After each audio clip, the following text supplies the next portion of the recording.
today is the August bank holiday and we're off with the Medway Yacht Club to Benfleet Yacht Club over in Essex in Canvey Island. We've never been before, so again it's another adventure. We got up at 5:30 again and it's now 7 and we've just left the club. So we've got John in his new boat Mischief, we've got Bosun Steve in Escapade and my dad in Pintail. Is it just 4 of us? Oh no, we're meeting Jenny and Dave out at sea somewhere. There's Elizabeth.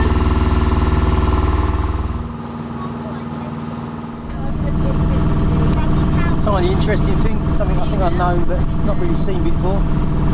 That says the tide is at 1.5 metres and coming in, and that says the tide's going out at 0.1 knots.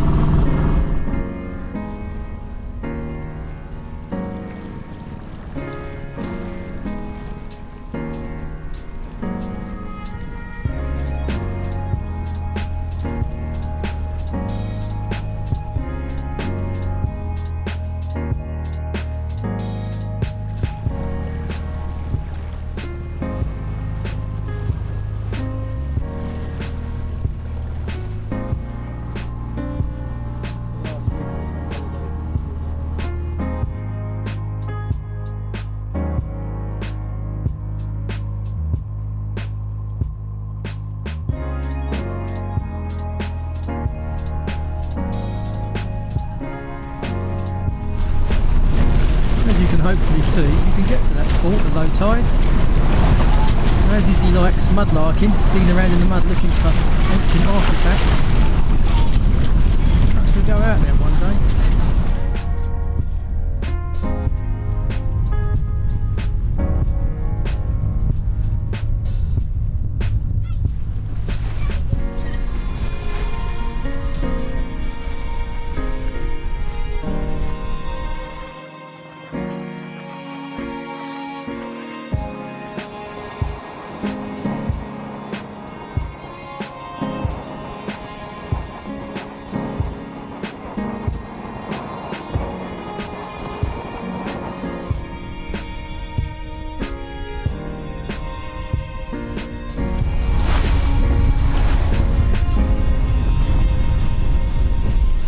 We've just got the jib up because it's actually got 20-mile-an-hour winds now over the deck.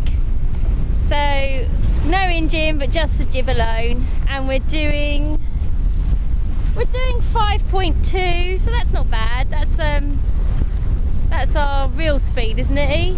5.2. Oh, it'll go faster than that in this wind, but we're going upwind. Yeah. So there's the beats in with just the jib, so it's good. There's quite a lot of chop, as you can see. And we want to kill a bit of time because, as always, we've got where we're meant to get too early and we need to wait for really high tide, so we're just trying to kill a bit of time as well. So we've just got the jib up. It's great! I love it!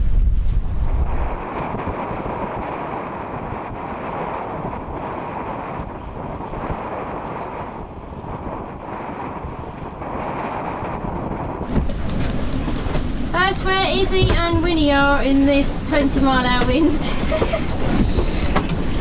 Good getaways. 4. Yeah. 3.5. Stand at 3.6. Right, so Elizabeth's on depth watch. We've gone down to 2.4 already and we're only at the beginning of the entrance. 3.7. We've just been waiting for Steve to catch up so we can all go in together, and John and Dad have gone ahead.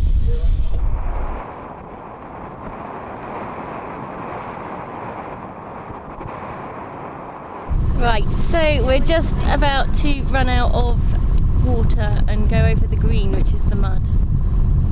We've got 3.7 at the moment, so we're going quite slow. We got 4.0. No, the depth, sorry. 3.5, it's dropping. So cold.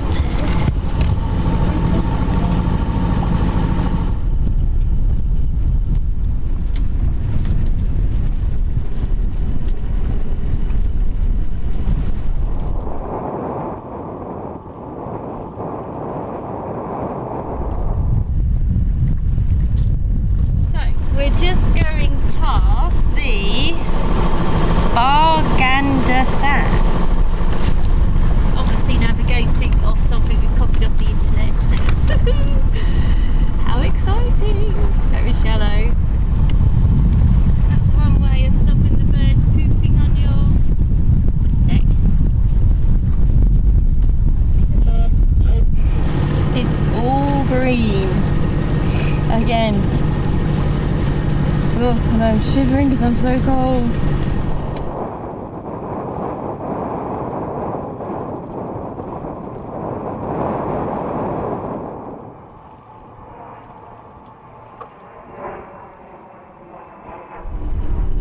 Right, so my dad just ran aground here and just got off and has turned round to go behind us. It looked like John just ran aground as well. But again, this is what happened going into Cognac. It's not too bad. It's only mud. This is how close we are to the land. Oh, I don't like it. No, it's alright, is it? It's only mud. And that's where we...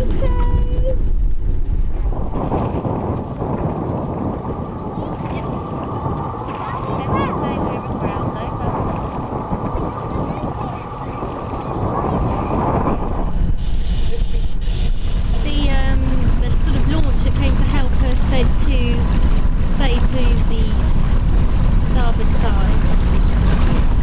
Okay.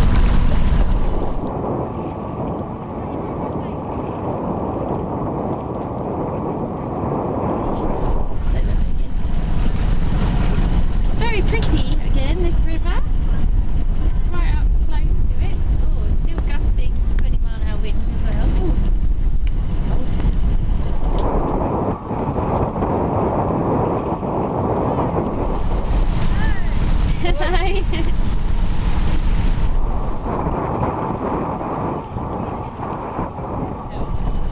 So Ian and I were just saying the brilliant thing about these cruises with the clubs is there's no way we would go here without the club, because look, there's the mud and there's the mud.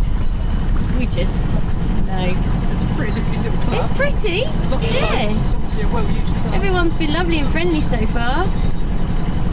It's just very muddy. Oh my god, we've got to get through here now. Okay, quick rest.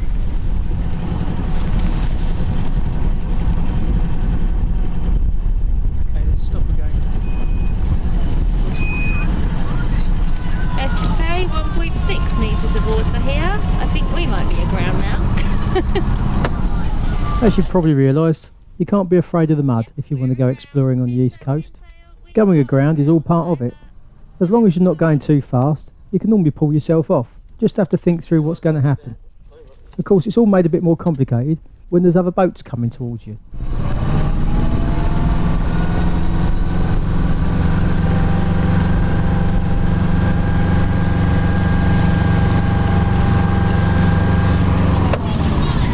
Oh, no, they're telling you this way, honey.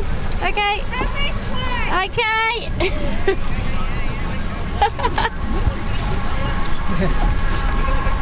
Oh, it says you're going to get caught on the bank. Yes.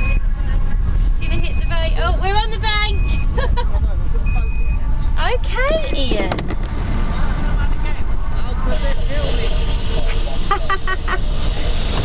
You were in our way, now we're on the bank.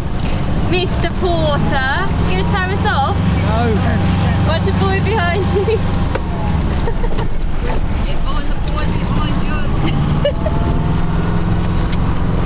It's all filming. So it's around this time, having got off the second mud bank and having watched the other boat go through, you'd think you could start relaxing, but oh no, there's more trouble ahead. Caught on film and how much I was moving things. Oh, we're aground again!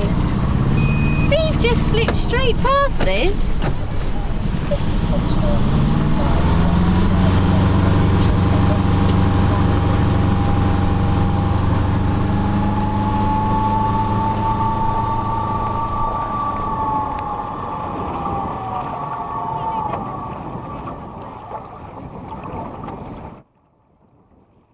So we just get off our third mud bank and there's a rowing boat coming towards us.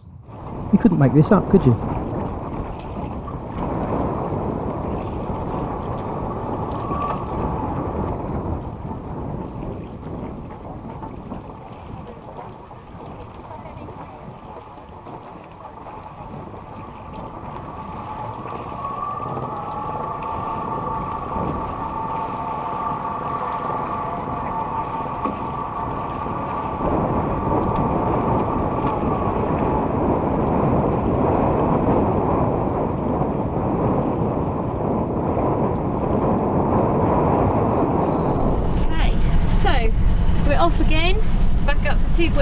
Oh, very oh dear, my dad's still aground actually. The only boat I think that slipped through was Steve.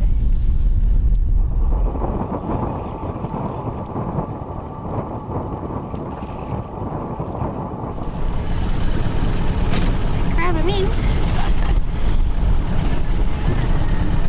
Proper oldie worldy, isn't it? We still don't actually know where we're mooring, so, and Dad's run aground, which is the rescue rib, is helping him rather than telling us where to go. Got some houseboats as well over here.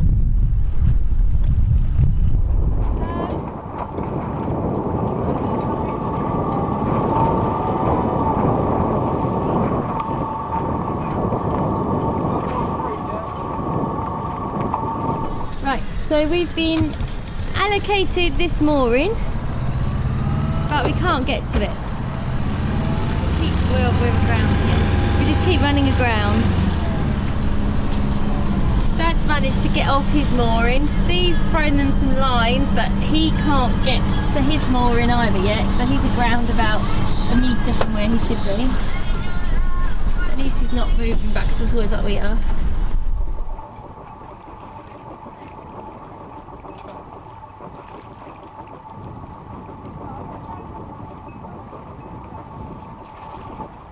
In the end, we decided there was no way we were going to get on the berth we'd been allocated, so we'd tie up against the pontoon. Although that sounds like the easy option, as you'll come to realise, that's really not the case.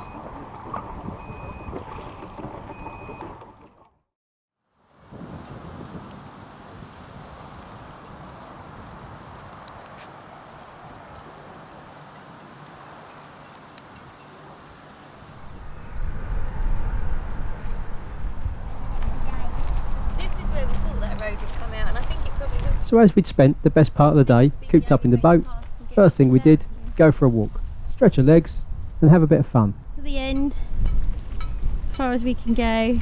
And this bench is called Ian's bench. That's him. Obviously Ian must have been a lovely sailor that loved the water as well.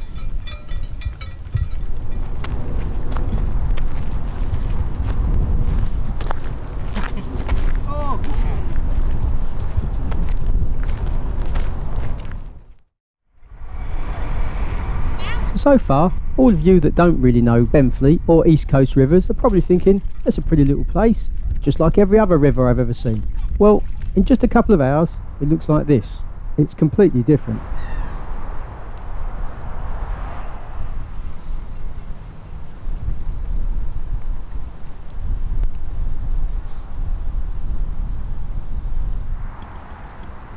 So today is day 2 of being at Benfleet. And although it looked like we had the cushy number sitting on the pontoon, you haven't got a fixed point. When you're leaning against the wall, the boat might go up and down and you might have to adjust lines or keep track of something, but at least the wall is there, it's fixed, it doesn't move. When you're against the pontoon, you don't really know, is the pontoon going to sink down as much as the boat, or is the boat going to sink down, less or more? You've got no fixed point. So you can't, not only have you got to adjust your lines, you don't really know what you're adjusting lines to. And unfortunately, to make it worse, this time of course we're on the edge of a muddy bank, because there's the last of the tide going out, or is that tide coming in? Can't remember now, it's too early in the morning. Tide coming in. We're slowly slipping down the bank, and we've slipped down the bank a little bit further than we did the first tide. So now we're on the stanchion post. That stanchion post is very tight to that to the edge of the pontoon, because we've sunk below it. Because, as you can see, there's a polystyrene block there which we could probably get a fender against, and there's another one up there, and there's another one up forward there. But the bit we're against is basically a gap between the polystyrene blocks, which when we were a bit higher up and we're still resting against a bit of wood didn't matter. But now we're a bit lower down, it's going to be a problem. Anyway, as awkward as that is, the boat's safe, it isn't really going to go any further, and I've got a bit of time before the tide comes back in, so we all go for another walk. This time Steve comes with us and we go down the other side. We figured we'd take a look at what the river has to offer and go and have a look at that cut through, the point where we all got stuck in the mud.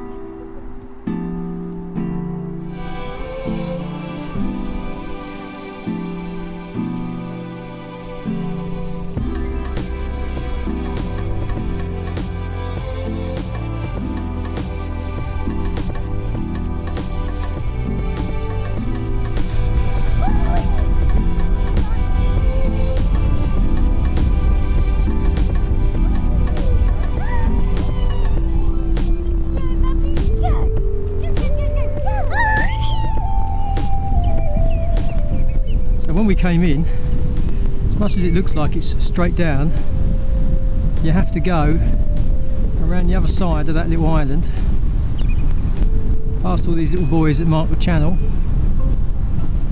Then you go straight down here till you get to the cut through, which is where we went aground. Having now seen it, what you really have to do is kind of hug the red buoys and then don't turn right until you get to the last one, where you head to the green buoy, which is over there. We kind of cut the corner a bit too early, I think, hit that spit of mud that's on the right hand side. Then as we spun off that, with Steve coming in escapade, we kind of went to the other side and then hit the spit of mud on the other side of it before we managed to get ourselves out of it all and then head off up the last part of the creek.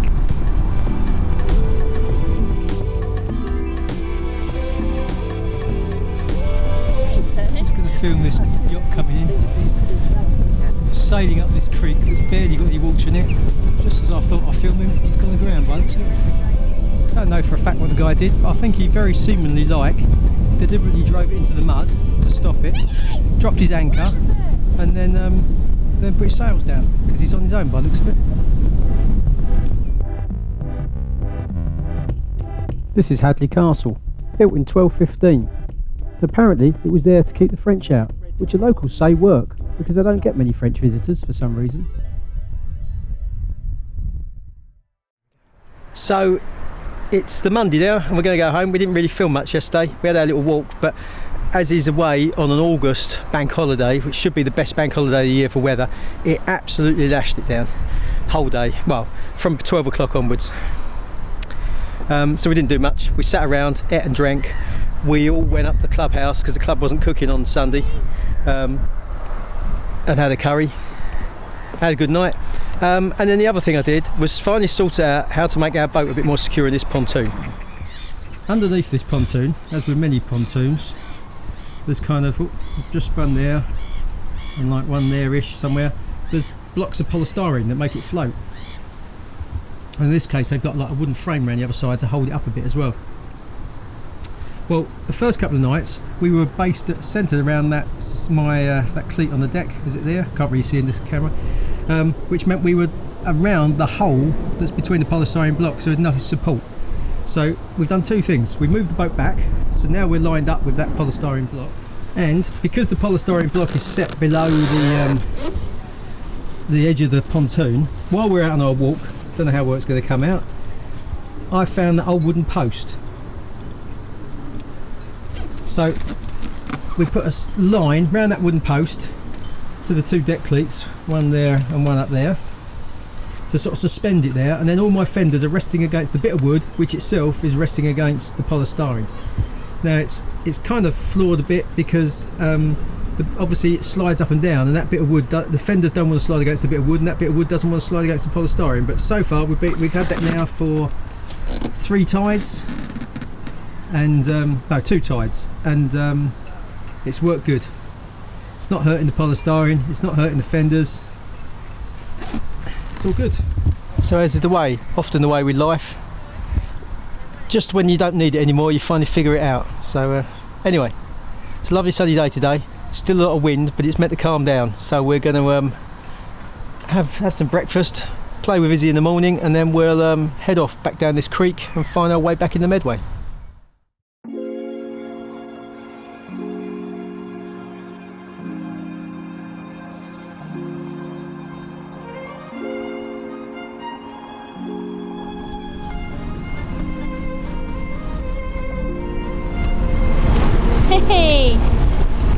we've got 20-mile-an-hour winds in the Thames estuary. We've only got a little jib up. It's very rocky roll at the moment, and we're going to turn soon and it'll be on our beam. Might be a bit more crashing then. All the other little boats went ahead of us because they could float earlier, and we ran aground again. We were following what we thought was the chart, but everything was green anyway, and I think we ran up on Bird Island, but we got off. Because unfortunately everything was covered this time. It's actually easier doing it with no water, as you can see where the mud is. Anyway, it's a bit lumpy. I'll show you the others. We've got Steve and behind. Just 2 seconds ago they were both 6.0. Were they? Oh yeah, they're 6.2.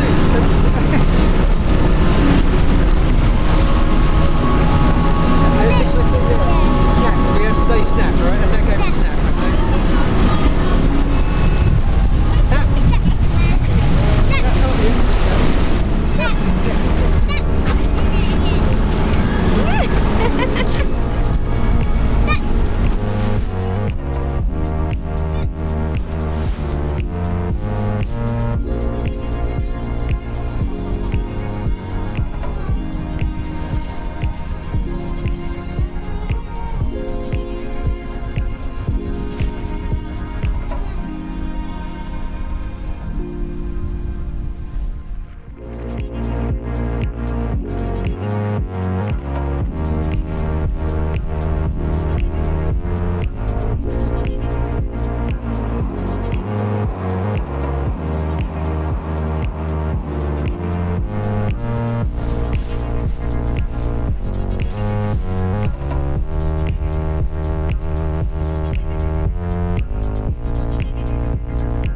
Now, as a sailor, we all know motorboats give way to sailboats. But when it comes to big boats, sailboats obviously give way to them because they're not manoeuvrable. All tugs seem to have a small boat, big boat complex. They're basically small boats, probably the most manoeuvrable boats on the river, and yet they behave like big boats. This tug was holding a straight course. It saw us coming from miles away. We're on AIS, clear visibility, and yet it wasn't giving way to anyone. And there's one hell of a wave behind it.